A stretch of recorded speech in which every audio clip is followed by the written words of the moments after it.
Vai ser ótimo falar disso. Ó, galerinha, antes do exemplo, uma última discussão rápida aqui, que é uma coisa bem interessante, tem tudo a ver com a aula. Dilatação anômala da água.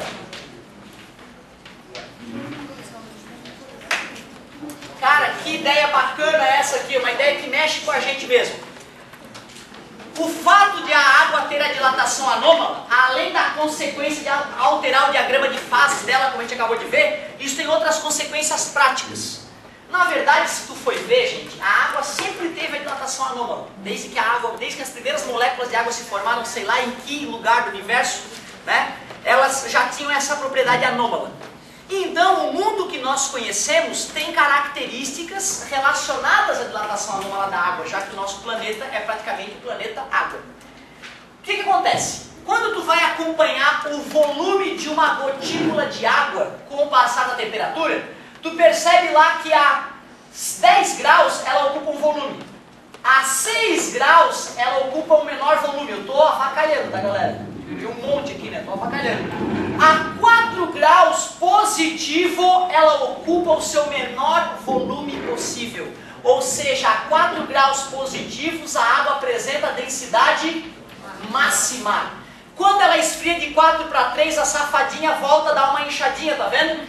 Aí a 0 grau ela dá mais uma inchadinha e quando ela congela mesmo, vou fazer um cubinho aqui maiorzinho, ó. Aí ela dilatou mesmo. A senhora não ia congelar na forma redonda? Não ia, óbvio. Só estou fazendo uma representação de que agora ela não está mais líquida, né? Certo? Então agora congelou, já está menos 1. Percebesse que ela dilatou? Ou seja, a posição, a situação onde a água está mais densa é a 4 graus. Quer dizer que se tu pega um monte de água e joga um monte de água formando um oceano, a água que vai para o fundo é a mais densa, que tem que estar então nas profundezas abissais, lá na PQP, é 4 graus a temperatura. Certo? Beleza? Interessante essa ideia, né? Então o fundo está sempre a 4 graus. E por que isso é fundamental para a vida na Terra? Porque nas calotas polares, nós sabemos então que na região, no Polo Norte e no Polo Sul, toda essa região é congelada, não é isso? Porque é pouca incidência de raios solares naquela região. E o oceano está em contato com essas regiões, não está? Se a água não dilatasse de maneira anômala, a camada de água que congelasse em cima do oceano ia afundar. Nova camada de água congelaria e afundaria. E esse processo cíclico congelaria todo o oceano a partir dos polos.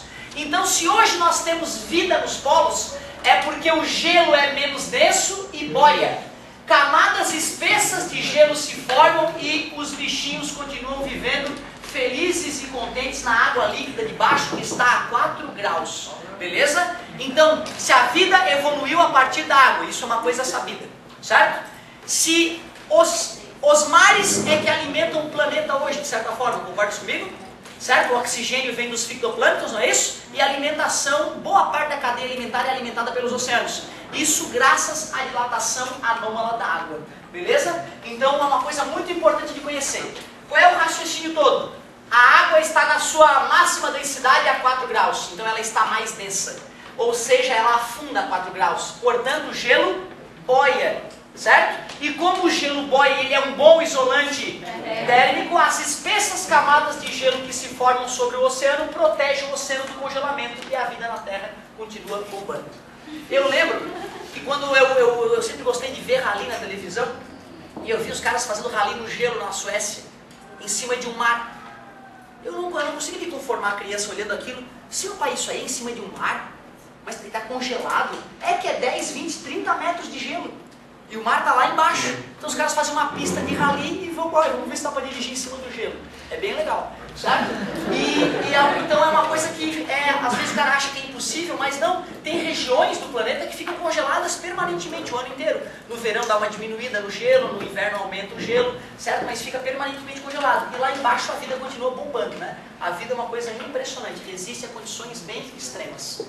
Show de bola! Agora sim, vou fazer um exemplozinho dessa parte, vamos ver. Alguém tem um volumezinho 2 aqui? Muitíssimo obrigado, querida.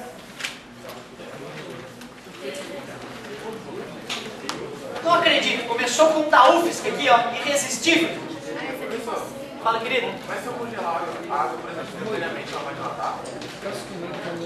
Legal, se tu congelar a água toda de uma hora para outra, de supetão, tu bloquearia a possibilidade de ela migrar, né, e haver essa mudança de posição. Legal. Galera, olha só a colocação do amigo. Se tu pegar água de uma piscina olímpica e congelar de supetão com uma máquina muito poderosa que pudesse extrair a energia de maneira muito rápida, né? Aí sim tu poderia congelar a água com cada coisa parando no seu lugar, sem o fluxo natural, certo? A convecção natural, isso é possível, certo? Aliás, uma coisa que a apostila cita é a sobrefusão. O que é essa história de sobrefusão? Para disparar o congelamento de água, tem que ter uma primeira molécula que se agarra a uma molécula e começa a disparar o congelamento. Se tu pega a água e começa a resfriar a água sem vibração nenhuma, dentro de um refrigerador que não vibra, ninguém encosta naquela água, tu pode fazer a água chegar a -3, -4 graus sem congelar. Aí tu acha, ah, não congelou, tu vai encostar na água, tu encostou na água, congela toda na tua frente.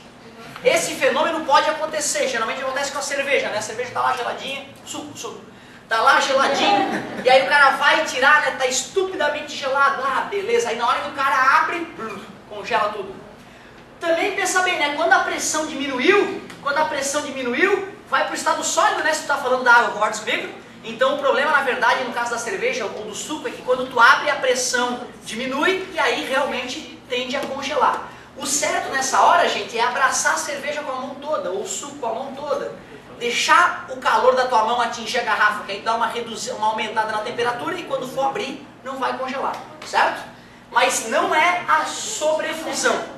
Sobrefusão é quando tu pega a água, bota ela num congelador sem vibração e bota ela abaixo de zero. E ela não congela. Não congela porque não houve vibração para começar o processo de congelamento. Depois que, se tu pegou aquela água a -3 graus, tá? Água líquida no aquário, super gelada na tua mesa, -3 graus, tá líquida, hein? Se tu bota o dedo dentro da água, na hora que o teu dedo encostar na água, vai disparar o congelamento e toda a água vai congelar na tua frente, e vai voltar a zero. Certo? Então o que é sobrefusão? É quando um líquido fica abaixo da temperatura de solidificação e continua no estado líquido. E aí uma batida mecânica, por exemplo, pode disparar o congelamento instantaneamente, certo? Ela dilata nesse caso? Dilata, ela estava líquida, comprimida, e na hora que tu bateu nela, o aquário pode explodir, inclusive, na hora que a água for congelar. Alguém vai fazer uma outra colocação? Fala, querido. Por que ela não congela se tu pegar a coisa não rápido? No caso, vai dar no caso, assim, ó, é que são coisas diferentes. Se tu pegar o aquáriozinho, por exemplo, né? E se tu abraçar o aquáriozinho com o teu corpo e trazer ele para fora com delicadeza do refrigerador, ao encostar no aquário já está aumentando um pouco a temperatura da água, tirando de -3 para -2, -1, certo? Então diminui a chance de um congelamento repentino. No caso da cerveja, então, o ideal, geralmente a galera fala, né? Pega pelo biquinho, pega pelo gargalo para não congelar, né? É errado. Nessa hora tu tens que pegar ela com a mão toda para dar uma esquentada na cerveja, para na hora que tu abrir a pressão, olha lá, vamos fazer o diagrama. Quando tu estava com a cerveja, nessa situação, ela estava líquida, não é isso? Só que a pressão está alta, porque está dentro da garrafa. Quando tu abre a garrafa, a pressão cai, congela na hora. Certo? Beleza? É por isso que a cerveja congela ao ser aberta, quando está estupidamente gelada. Porque a pressão diminuiu. Para evitar isso, para ter chance de evitar isso, tu pega a cerveja com a mão, aí tu joga a temperatura um pouco mais para cima. Se tu jogou a temperatura um pouco mais para cima, ela pode continuar no estado líquido. Certo? A água dentro da cerveja, até porque o álcool congela só a -76 graus. Não, Malita, tranquilo, fala, amor. O quê? Não é o choque térmico, é o choque mecânico. No caso, o que dispara a sobrefusão é o choque mecânico. Certo? Depois pergunta para ele de novo, a gente pode discutir isso, sem problema nenhum. Beleza? Oi. A 46, vamos lá.